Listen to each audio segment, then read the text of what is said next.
So we're going to now continue on with naming binaries, metal to non-metal.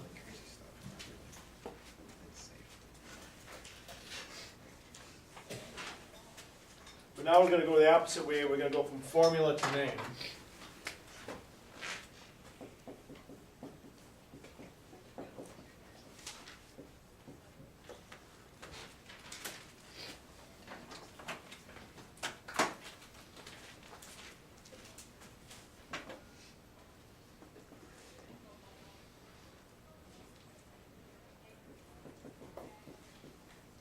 And I'm going to switch between Appendix B and doing an example.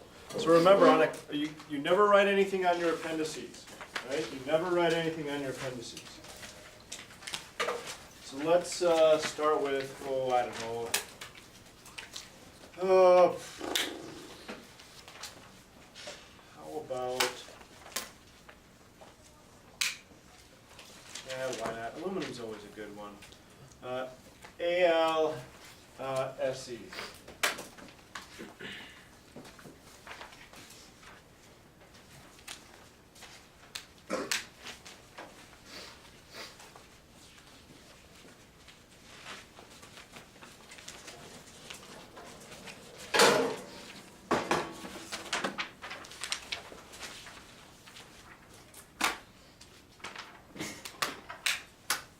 Now you can use Appendix A and B on your quizzes from now on.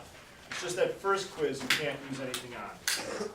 But for the rest of these quizzes, you can use your appendices.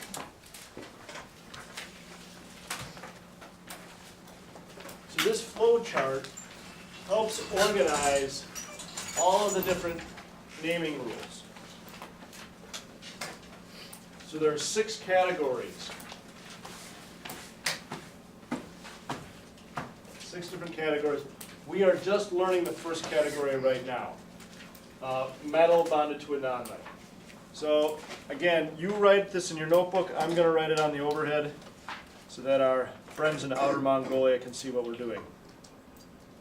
Except we're doing Selenium. Okay, so start with your flow chart at the top. Does this start with the letter H? No. No. How many capital letters do we have here? 2, A and S. 2 capital letters, Brett, means that it's a binary. Why? Because there's only 2 elements. So worksheet number 1 is just 2 elements bonded together to form a compound. Later on, we'll do ternaries. We have 3 or 4 or 5 elements bonded together. Question, Rachel? Is it AL2 or is it AL3? I got that backwards. Thank you so much. It should be this.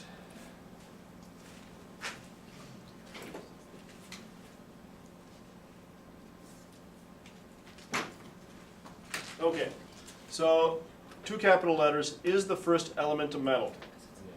Yes. Now, how do you know if an element's a metal or not? That is why it was so important for us to memorize this periodic table at the beginning. Because everything to the left of the staircase is a metal. Everything to the right is a non-metal. Now, when it comes for naming purposes, we throw the metalloids in with the non-metals, okay? So basically, if you're to the left of the staircase, you're a metal, and otherwise the rest of them get lumped together. So the first element is aluminum, a metal. Yes, it is. Name the metal ion. So what is the name of Al? Aluminum.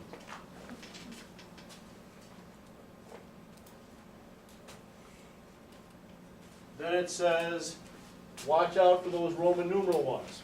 In other words, ones that have more than 1 charge. Can aluminum be more than 1 charge? No. Now this gives you some examples. It doesn't give you all of them. Now Appendix A gives you all of them. But there are other ones that have multiple charges like, let's see, iron, they don't have antimony on there, they don't have cobalt on there. Name the root of the nonmetal ion.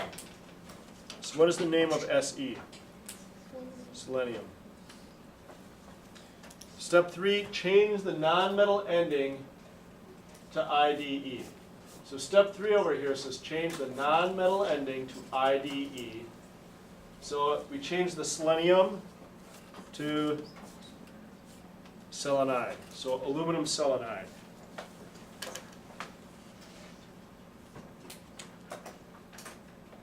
Question?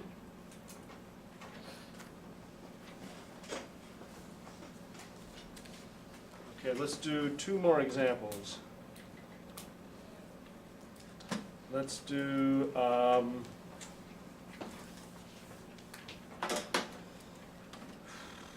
about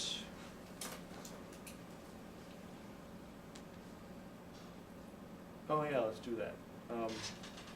Copper 1 sulfide. Yes, you guys are right. Alrighty. Mistake.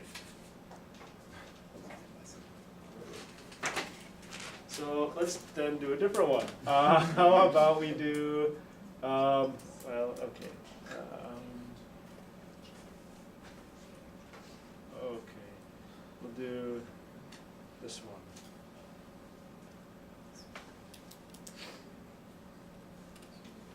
SnCl2.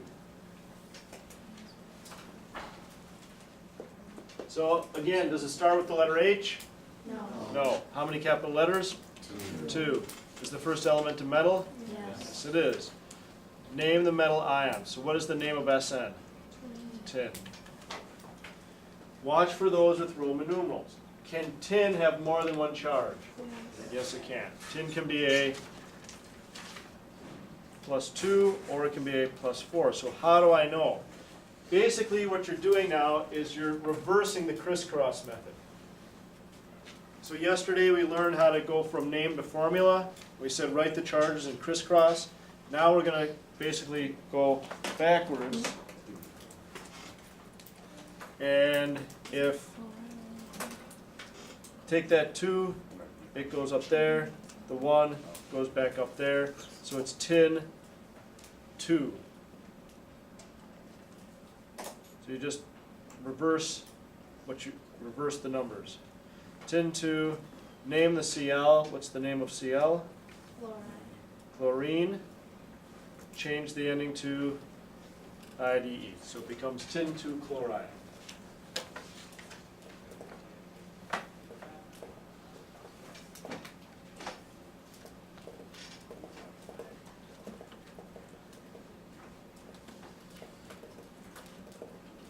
Okay, 2 more, and then I'll give you some work time.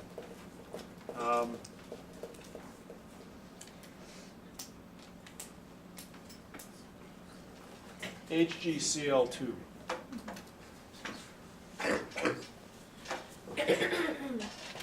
So, does the formula start with hydrogen? No. Okay? That's an H, but that's not hydrogen, that's mercury. How many capital letters? 2. 2. Is the first element a metal? No. Yes. Oh, Remember, how do we know it's a metal?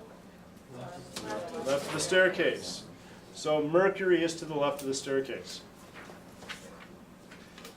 Name the metal ion. Mercury. Watch out for the ones with Roman numerals. So, what charge does mercury have? It's going to be either a +1 or a +2.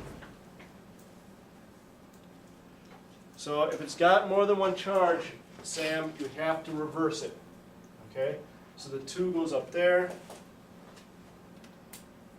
1 goes there. It's mercury 2 chloride.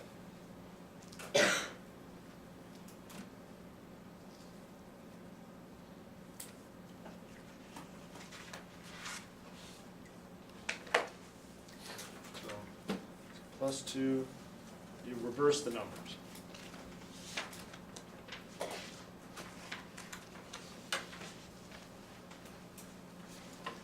Now what if it is this formula?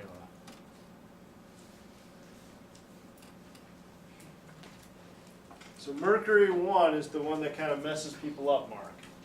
Okay, you really can't switch the numbers. You really kind of have to remember that if it's 2 and 2, it's 2 and 2, you write, then it's mercury 1. Because individually, each mercury has a 1 plus charge, but the overall charge is a plus 2. But individually, it's a plus 1. So individually, each mercury has a plus 1 charge, the chlorine has a minus 1 charge, but because it's a diatomic ion, it's got to be 2 there, and so therefore we end up with 2 of them there.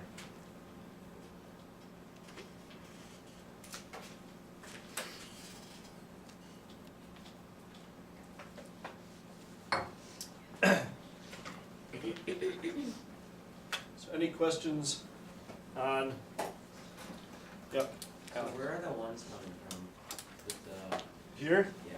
Well, yesterday when I was writing on the board, let me just grab a different overhead. Maybe I'll just try.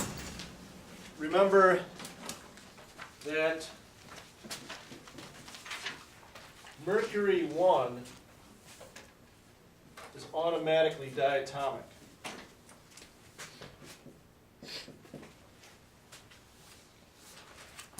Mercury 1 is diatomic. So you've got 2 mercury atoms. So I can't just add 1 chlorine. Because if I do that, it's not neutral. Plus 1, minus 1 still gives me an overall charge of plus 1. I need 2 chlorines to balance it out. Now the overall charge is 0. Negative 1 plus 1 is 0. Negative 1 plus 1 is 0.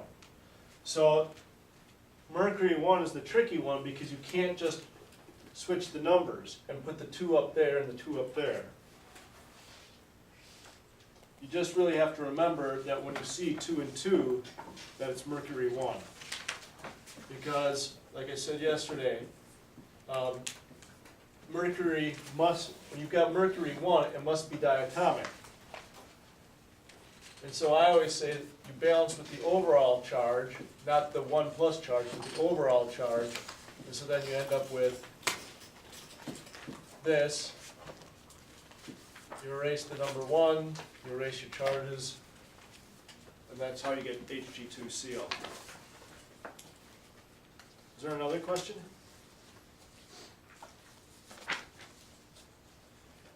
Then there's one last thing I want to point out to you when it comes to naming binaries, and it's an old way of doing it, but you will still encounter it every once in a while.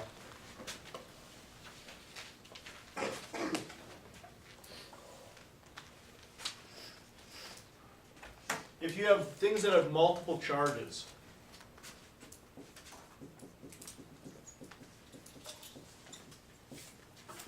you can use what's called the Old Latin way of naming them. And it's been around for over 2,000 years and it's going to continue on. Instead of calling it, and let's do these two.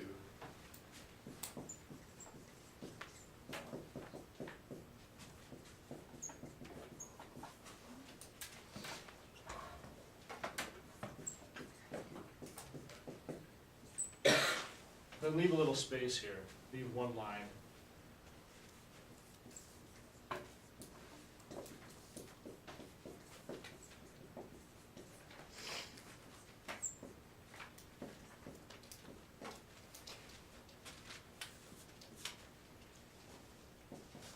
So copper can have one of 2 charges. It can be a +2 or it can be a +1.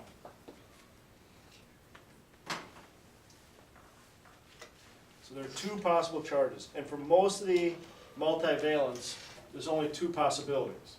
Iron is a +3 or a +2.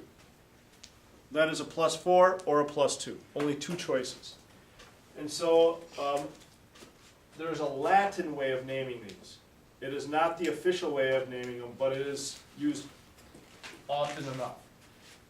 The higher charge, you change the ending to ic. So, and you use the Latin name of it. So, the higher charge change to ic, and the lower charge you change to